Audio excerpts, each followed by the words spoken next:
Hello, my name is Ty, and today we'll be setting up our 3 satellite communications network using a ship designed by Gruntworks. It does get a bit of a wobble there, but we kind of overcome it.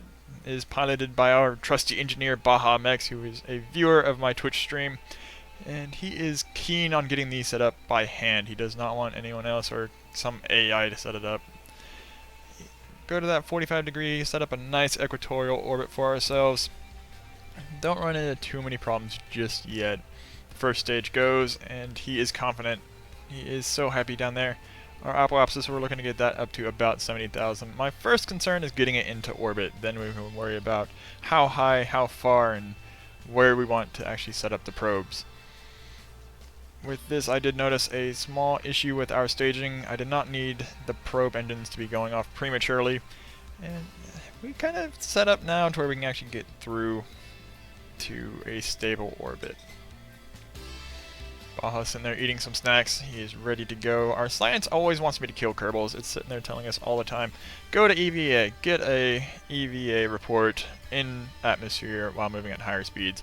Burning up the rest of this fuel here, we attempt to get a good orbit. It's got a lot more mass than I was planning for, and our lifter set wasn't really up to par just yet. We did remedy this in a moment through transferring some of the fuel from the probes and into their main fuel tank.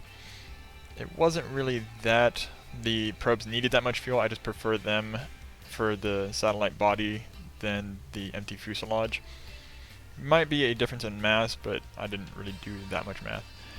Get our periapsis up to approximately the same, make sure it's all together, and we transfer the rest of this fuel into the main tank.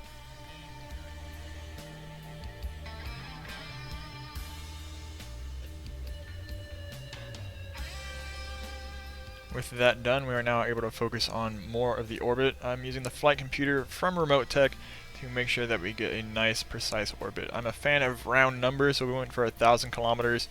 And the only two issues I've ever had with the flight computer is that it turns to kill rotation mode immediately after it finishes a maneuver, and you can't utilize it if you have a Kerbal piloting a vessel unless you have the flight computer part attached to it somewhere. We have done that on this vessel, and it was a lesson well learned. We now do this burn, the flight computer taking over. I'm more of a fan of the planning aspect of this game instead of the hands-on approach, unless it's for, say, landing or rover control. The flight computer, I believe, does a good enough job for the rest of it. We now go through, and I was setting up the next maneuver node before we warp down there and begin our setup for the actual release of the probes. We had to circularize our orbit before we could actually release the probes, just so that we can get the orbital period. I had a fairly intuitive way of setting this up, and I knew the general idea, and I had just figured it out to where we can actually get the orbital period and then bring in our orbit to where it's 2/3 of the original, and then on every pass we'd be prepared to release the next probe. And we would know that our trusty pilot was safe because he would still be in orbit, and we wouldn't have any real time constraints besides maybe power. Get that set up. We do a little bit of math here, convert it all to seconds, multiply by 2/3, convert it back to hours and minutes, and we release our first probe. Baja's ready to get this done. He's ready to set it all up. He is probably tired of eating the astronaut ice cream, but he'll be up there for a little bit longer. We released the first one. There's a small explosion. I believe it was a battery. Everything seemed to function fine until I realized I did not activate my satellites. Baja was all too eager to go EVA though and save the day. He had a bit of trouble here. Due to that rotation, he wasn't quite sure where to go. He thought maybe the center at first would work, but he was still a bit too far, and he was a bit concerned if he could actually access the antenna's main components. Played a little bit around with the service bay, found out that was okay, and then figured out how to actually aim the satellite dishes to go the correct directions. Once that was done, he quickly returned back to his ship. He was very eager to get back into the capsule. The only real risk there was moving too far away. We had about 6 hours worth of fuel and food that it wasn't really too much of a risk of him getting just stranded out there unless something went crazy wrong. With that done, we make sure the solar panels are extended and the satellite dishes are all set up as well. We kind of set them to arbitrary targets for now. That gets remedied later, where they're all pointing towards each other until I actually figure out my issue with the omnidirectional antenna. We'll find out later that the actual orbit was a bit too high. Now we go through, we warp to our periapsis. With it being an almost circle, I didn't truly need to do this, but I thought it was good practice anyway. We get to the periapsis, we rotate towards our retrograde marker, and at first I was going to use a flight computer, but it doesn't tell you what the new orbital period is. So we brought it in, we limited our engine just a little bit to make sure that we get fine control even at full thrust, and it all went off without a hitch.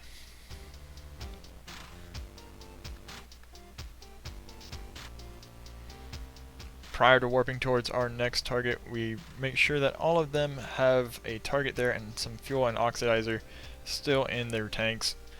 Wanted to make sure that we didn't run into the same problem and Baja would have to do another EVA, even though he would probably be far too happy to. We now set up and transfer some of that fuel over.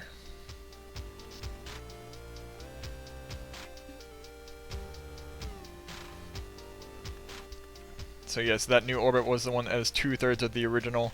The solar panels are extended to make sure that our power does not run out. That is one thing that always bugs me, is if we run out of power, it's such an easy fix. With the photovoltaic panels, the original panels, they are a bit more difficult. You have to rotate towards a normal. We do that with these as well. It allows for about 4 of the solar panels to be towards the sun at any given time. Maybe not directly, but with 4 of them there, it should have plenty of power. There's the time warp. And you can see the previous communications network that did not quite be a success. We go a bit more towards our apoapsis and we release the second probe after double checking all systems are go. This one does go off without a hitch. We don't have any real problem. All the communications are there and no explosions, oddly enough. We rotate quickly towards our prograde and get a little bit closer towards our apoapsis. Once again, thought about using the flight computer, but it just didn't really make sense. The hotkey did apparently work on this one, where all the solar panels did extend at the same time. And at one point we do limit the engine just to make sure that we can maintain the same orbital period as the previous one.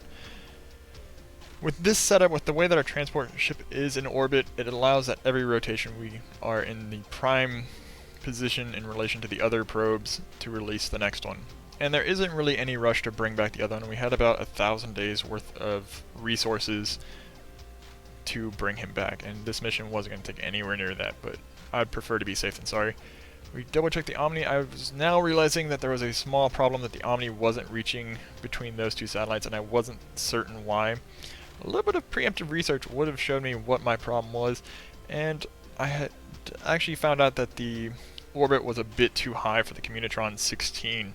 If I had used a 32 or had that much research, we wouldn't have had a problem, but in this case we did. There is a remedy for that upon our next set, but another time warp around and we were able to release the 3rd probe.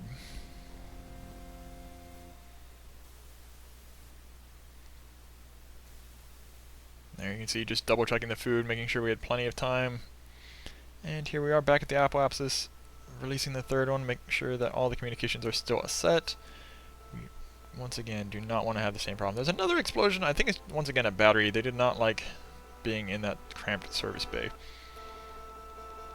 Rotate that around. I did think it was too close in line with the transport vessel. So I moved it up a little bit, went too far I believe, then back down, too far, back up. It's a bit of a hassle, and then we go zooming past as we bring our orbital period back to the original. Limiting the thrust, we can get to that seconds, make sure they're in line. You can't really do the tenths of seconds or the hundredths of seconds. That just isn't really feasible with the assumptions that the game makes and the way that it goes through its math. It just doesn't really seem feasible. Once again, the hotkey on this one didn't work for some reason, but that's kind of expected with the way that the original ship was set up. It wouldn't really ever know how you wanted which solar panels to extend. With all 3 of them up and no real time constraints on getting them precisely set, we decided to bring Baja Mix back to Kerbal. He was tired of being in that cramped capsule and probably had enough of the astronaut ice cream. They were out of chocolate now, probably just had vanilla, not nearly as much fun. Burning the rest of the fuel, trying to get rid of that Delta V, and we release that. He gets a little bit more science. You can see the science alert up there once again, trying to get us to kill a Kerbal. I am not falling for it this time though, maybe on another planet. I had induced a small rotation here just to make sure that nothing explodes.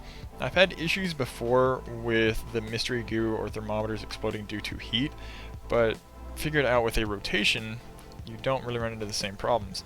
They only need about a quarter of a second out of the heat before it resets, and you can kind of cheese the system by rotating quite quickly.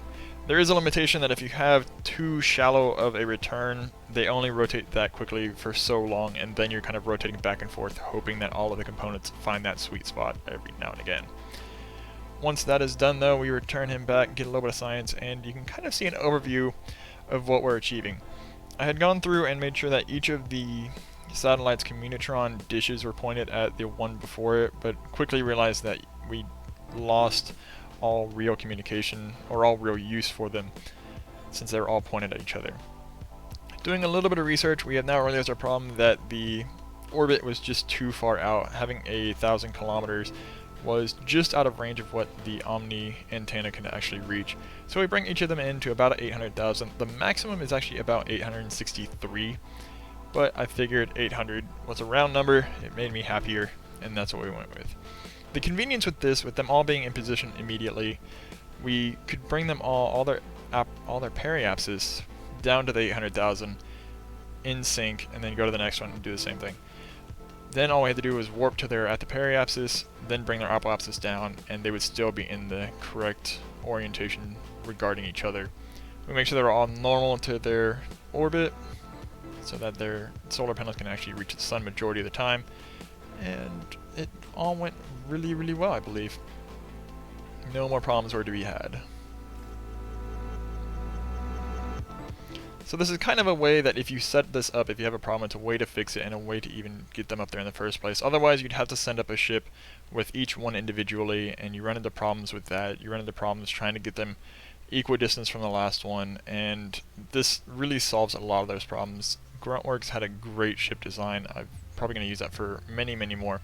That line there of satellites was my original one. I was hoping to remedy it by having one in geosynchronous orbit, and each of those shallower ones are now connected to it at least by one dish so that they maintain a constant connection, because I wasn't certain if there would always be one.